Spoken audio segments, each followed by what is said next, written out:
एखन एकटा समदाउन सुना रहल छी। बेसी से बेसी लाइक शेयर सब्सक्राइब करब। धन्यवाद। जय मिथिला, जय मैथिली।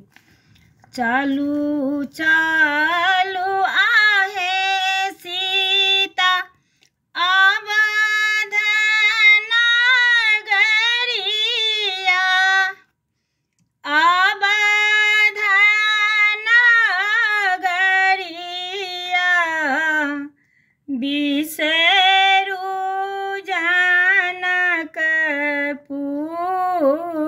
राज, बिसरू जनकपुर राज।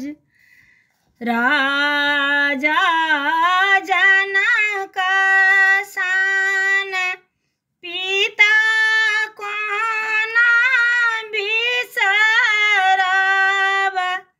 पिता कोना बिसरब। रानी सुने न सन मार, कमलक फूल सन भौजी कोना बिसरबै, भौजी कोना बिसरबै,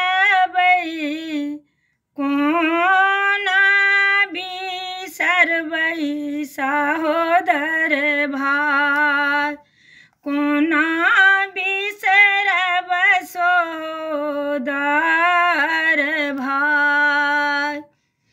चलू चलू आहे सीता अवध नगरिया,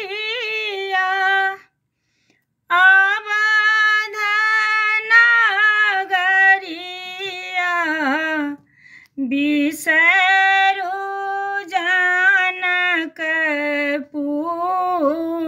राज। कोना हम बिसरब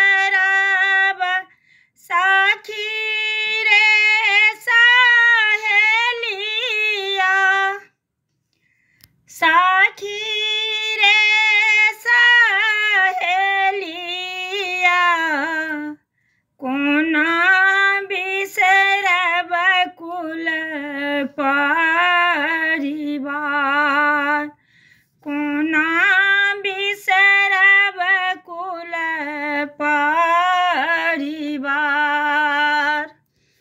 तुलसीदास प्रभु तुम्हारे दरस को,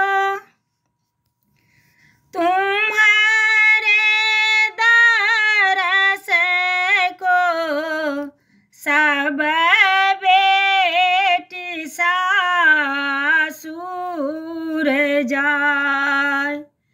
यह ठीक नगर करी, चलू चलू